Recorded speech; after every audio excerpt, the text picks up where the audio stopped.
Dear parents, आपका बच्चा कुछ बनना चाहता है। सभी पेरेंट्स चाहते हैं हमारा बच्चा कुछ बन जाए। जब आपका बच्चा 12th में आ गया है और ग्रेजुएशन की तैयारी कर रहा है, हमारे पास गवर्नमेंट सर्विस के अपने एडवांटेजेस हैं। बहुत सारे एडवांटेजेस है, बड़ा सेफ्टी है, सिक्योरिटी है, एंड इसीलिए जो गवर्नमेंट एग्जाम है इतने पॉपुलर है। लेकिन जब आप पॉपुलेशन की स्टडी करेंगे and once you see the number of candidates that appear for the exam is huge. Huge means बहुत ज्यादा हैं, और वहां पर जो हमारे शेर हैं या मैडम हैं, they don't fit the bill unless we prepare and start preparing well in time.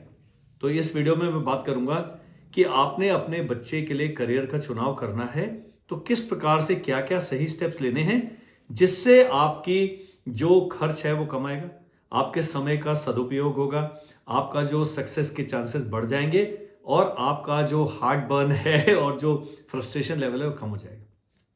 ये कहना गलत होगा कि आपका बच्चा मेरे पास आया, उसने 2 साल कोचिंग की, वो एश्योर्ड ऑफिसर बन जाएगा, एश्योर्ड अपना करियर पालेगा, ऐसा नहीं होता। लेकिन बहुत सारे मल्टीपल ऑप्शंस आप एक्सप्लोर करेंगे। वो बच्चे जो 5-6 साल से अपना फोकस तरीके से तैयारी कर रहे हैं, धीरे धीरे अपना नॉलेज बैंक, अपना नॉलेज लेवल बिल्ड कर रहे हैं, दे हैव बेटर चांसेस। आप स्टैटिस्टिक्स करिए, आप इंस्टाग्राम पे जाएंगे, आप यूट्यूब पे जाएंगे, बहुत सारे आपको वीडियोस मोटिवेशनल मिलेंगे कि consistency is more effective than जो कहते हैं momentary intelligence and sparks of intelligence. कि हमारा बच्चा एग्जाम में बहुत अच्छे नंबर लाता है, लेकिन हमारा बच्चा लगातार पढ़ रहा है, लगातार फोकस तरीके से तैयारी कर रहा है। वो जो लगातार फोकस तरीके से तैयारी कर रहा है, ही में be getting 70% marks, 80% marks, and जो एग्जाम की तैयारी करता 12वीं के, ही में गेट 90-95%। लेकिन जब कॉम्पिटिटिव एग्जाम की बात आती है तो 70 से लेकर 80% वाला जो लगातार कंपटीशन पर अपने करियर पर फोकस था, he will perform much better not only in the written exam but also in the interview and subsequent phases of the selection। अब मेरा नाम है कर्ण अमरदीप और मैं बाकी करियर की बात नहीं करूंगा, एक रूटीन की बात करूंगा, एक तैयारी की स्ट्रैटेजी की बात करूंगा।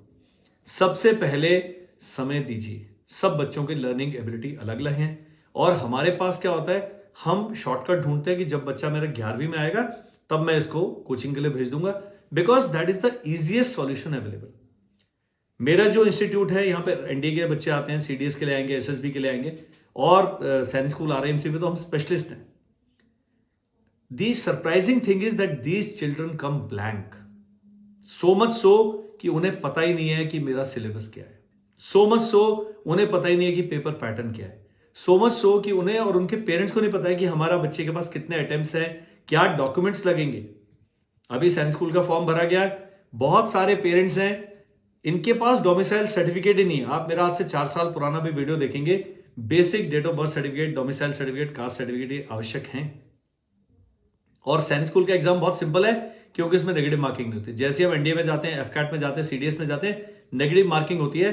तो न केवल हमें अपना नॉलेज को अपग्रेड करना है, हमें अपना एप्टीट्यूड भी डेवलप करना है। उसके लिए मॉक टेस्ट देने हैं, उसके लिए आपने प्रीवियस ईयर पेपर सॉल्व करने हैं, उसके लिए बहुत सारी चीजें और करनी। आप जब कोचिंग इंस्टीट्यूट के बाहर खड़े होंगे तो आपको कई शक्लों वाले बच्चे मिलेंगे। None of them is firstly happy. Reason is they have not decided. बहुत सारे बच्चों से जब मैं इंटरेक्ट करता हूं, वो कहते हैं हम अग्निवीर और एनडीए दोनों की तैयारी इकट्ठा कर रहे हैं। आई सेड भाई साहब ऐसे नहीं होगा, आपका गोल ही क्लियर नहीं है। तो आप फुटबॉल के ग्राउंड में क्रिकेट का बैट लेके घूम रहे हैं और आप कह रहे हैं कि हमें पता ही नहीं हमें गेम कौन सा खेल रहे हैं। सो पेरेंट्स से मैं चाहूंगा एक संपर्क का जो चैनल है वो खोले, और मैं नहीं कहूंगा कि हम सबसे ही अच्छे हैं, लेकिन हम बहुत अच्छे हैं और समय है, हमारा इंक्लिनेशन है।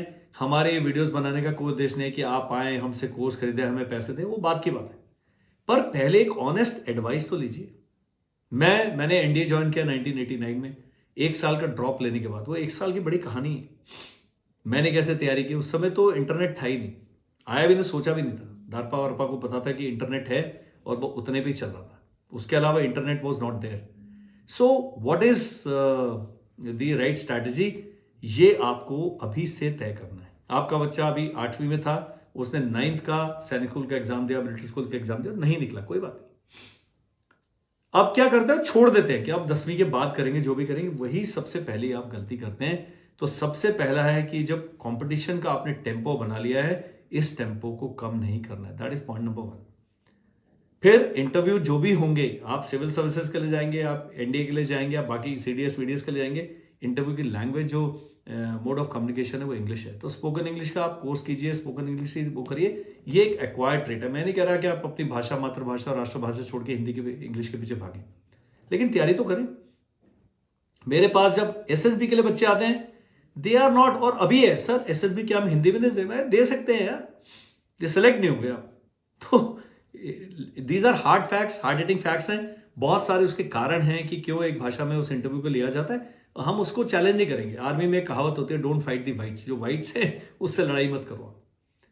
So what I would suggest is कि आप बात करें हमसे, और अगर आप एनडीए के लिए जाना चाहते हैं तो मल्टीपल ऑप्शंस कैसे जनरेट कर सकते हैं कि एनडीए और नेवल एकेडमी एक एग्जाम है, उसके अलावा 2 और एंट्रीज हैं नेवी एंड आर्मी में, टेक्निकल एंट्री स्कीम एंड 10+2 जो बीटेक है आर्मी एंड नेवी का रिस्पेक्टिवली, 260 सीटें हर साल में एक्स्ट्रा, उनके लिए भी ट्राई करें। प्लस 9 से आपका बच्चा तैयारी कर रहा है, ऑनलाइन मोड में कर रहा है, ऑफलाइन मोड में कर रहा है, वो फिर 11th-12th में इंजीनियरिंग पर भी फोकस कर सकता है, नीट पर भी फोकस कर सकता है, यहां नहीं तो वहां जाएगा। और ये सारी जो कोचिंग है सब कॉस्टली पड़ती है, इसलिए मैं चाहता हूं कि इसको स्ट्रैटेजाइज करके अपने खर्चे को कम किया जाए। आजकल वीडियो कोर्सेज हैं, डिजिटल कोर्सेज आप वो ले सकते हैं। बहुत सारे ऐसे सस्ते, सुंदर, टिकाऊ तरीके हैं जिनको आप अगर इस्तेमाल करेंगे, जब आपका बच्चा फॉर्मल कोचिंग ज्वाइन करता है, वो कम से कम 2 बार सिलेबस पूरा पढ़ के आया घर से, तब उसको कोचिंग फर्क डालेगा। अगर वो बिल्कुल ब्लैंक आया, सिलेबस भी नहीं पता, तो आप 2 या 3 साल उसको कोचिंग कराते हैं, वो कहीं नहीं पहुंचेगी। बुरा मानने वाली बात नहीं है। हम ये कंपटीशन पास करके, एनडी ज्वाइन करके, आर्मी में इतने साल सर्विस करके, बटालियन कमांड करके, तब मैं बात कर रहा हूँ, अथॉरिटी से बात कर रहा हूँ। कंपटीशन को पास करने का इसके अलावा कोई तरीका नहीं है।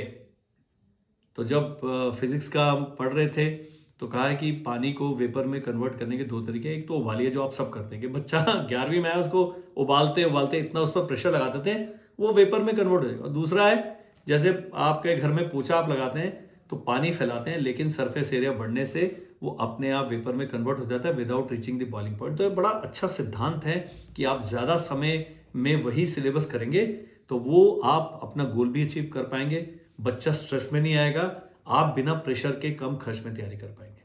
हमारे जो एनडीए के हैं, हमारे पास दोनों ऑप्शंस हैं। देहरादून में ऑफलाइन बैचेस स्टार्ट हो रहे हैं। 9th वालों के लिए इंटीग्रेटेड कोर्स है, 11th वालों के लिए फाउंडेशन कोर्स है with schooling and hostel. Costly, मैंने कहा जो ऑप्शंस है बहुत कॉस्टली हैं, इसलिए देहरादून आने से पहले आप हमसे संपर्क करें, बात करें, कॉस्ट जाने हम क्या करते हैं क्या नहीं करते।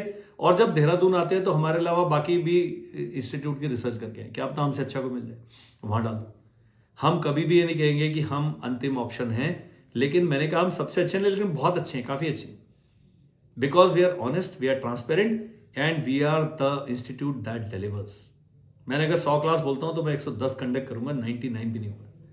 That is a kind of professional honesty that we exercise.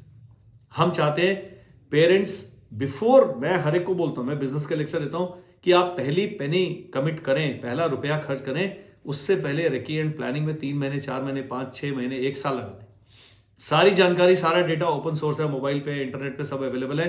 ये सब करने के बाद अपना बैंक अकाउंट चेक करें, अपने परिवार में देखें भाई क्या हमारी पारिवारिक स्थिति, आर्थिक स्थिति है, उसके हिसाब से डिसीजन लें। एंड सब तरीके की सॉल्यूशंस अवेलेबल है, सब तरीके की, मतलब सब तरीके। मेरे पास 2 गर्ल्स आई थी मेरे इंस्टीट्यूट में, यूट्यूब से कोर्स करके उन्होंने एनडीए के एग्जाम क्लियर किया, 2 ने।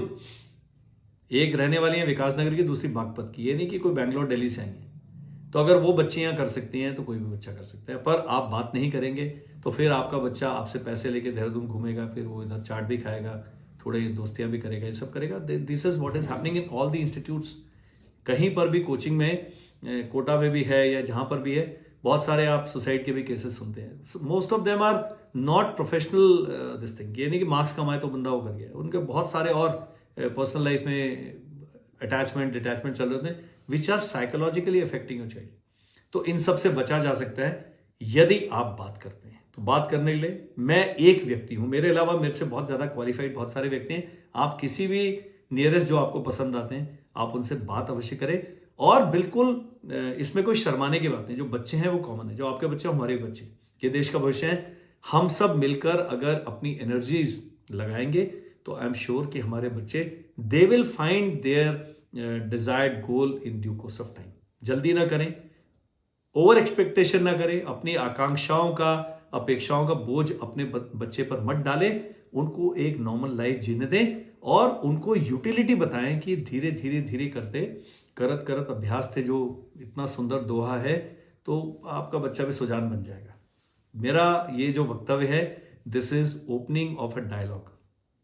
कमेंट में लिखें, आप स्क्रीन पर एक नंबर आ रहा है, उस पर हमें व्हाट्सएप करें और कहें कि आप हमारे लिए एक सेशन कंडक्ट कीजिए, तो मैं सेशन भी कंडक्ट करूँ, उसका कोई चार्जेस नहीं है। Aim is that are we talking, are we opening up, everybody is busy. मैं अभी काम में व्यस्त हूँ, मेरे पास कहीं आते हैं, सर अभी तो हम बिजी हैं। मैंने कहा यार आपने कहा कॉल करने के लिए, अभी आप व्यस्त हैं। If I as a retired colonel have the decency to give you a call, then you are, मैं और सबसे पूछता हूँ कि आपके पास बात करने का सबसे सही कब है। ऐसे नहीं मैं कभी भी उठा के कॉल कर दूँ, मैं कॉल करता हूँ पक्का। आपने केवल व्हाट्सएप करना है, आपने चैनल ऑफ कम्युनिकेशन को खोलना है, ताकि हम अपने बच्चे के बारे में एक लो कॉस्ट, एक बहुत ही कॉस्ट इफेक्टिव डिसीजन ले पाए। Thank you, bye bye and जय हिंद।